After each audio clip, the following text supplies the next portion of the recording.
what we want to touch on right now, and we do a lot of it, is carports. Most of the carports we do are out the front of someone's house, and there's some guidelines we need to comply with there, and sometimes we're out the side of someone's house, mate. So do you want to explain about what's being assessed when we build a carport out the front of someone's property? Sure. So I suppose the first thing we look at with a carport at the front is the setbacks.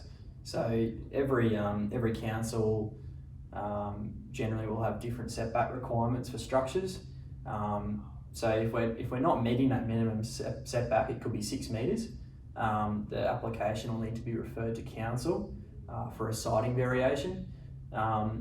There's a fee involved with that, and unfortunately additional time. So council will review it. They'll look at the streetscape, and hopefully if they support it, they'll issue their approval, and that allows us to issue our building approval. Right. So for the amateurs like me, mate, 6 metres is a really generally thrown around number. Might be 5.6, might be 6, depending on the local council and the area.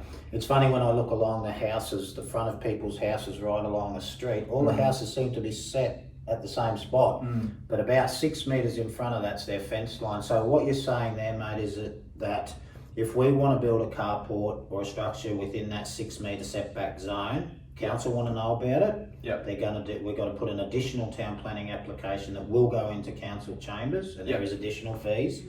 And they're going to assess impact on streetscape. Is that what you said, mate? Yeah, that's right. So council prescribes certain setbacks for different areas, which we need to comply with. And if we don't meet those requirements, they want to review the application and make sure we're happy with it. Yes or no. That's and right. I think precedent's a big thing. If there's a couple of carports in your street that have already been approved, you've got a pretty good chance of getting it approved. Some of the newer suburbs, I find it's really tough, mate. The town planners have said no carports out the front. Even if we ask permission and pay the fee, might be unlikely we get it. It's case by case, people. So always ask, understand. Boundary relax is the term that is a common term that we use when we apply to council to put a carport or a structure out the front.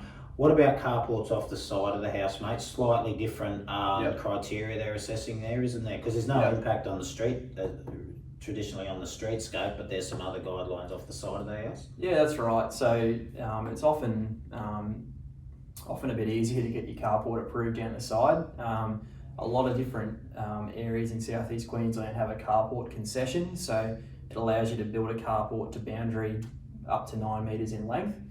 Assuming there's no out of the box setback requirements, it's not in your new estate, generally we can go to boundary without a relaxation. What about if there's some funny little rules, I think, and again case by case we check every time, but if the length is more than twice the width, are we still going to go to boundary?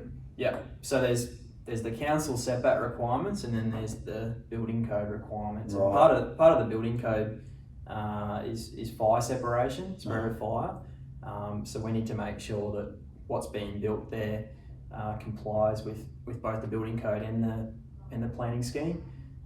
So there is some allowable encroachments for carports, and that allows you to build an open carport to boundary, as long as it's 1/3 open, 2 sides open. So I get confused every time on that one. I ring Brandon every second week about that one. I think point being, guys, is that off the side of the house, a little bit easier to get an approval. We still check every time.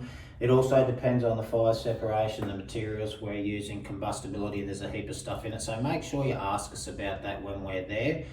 We don't get to make the rules, but we try and follow them as best as we can. So out the front, definitely, very rarely we don't need apply for a boundary relax. Out the side, still need a building application, but may not need a boundary relax. So yeah, that's right. When you get us out to look at your next carport or your new carport, we'll start to talk a little bit about those and check on that for you.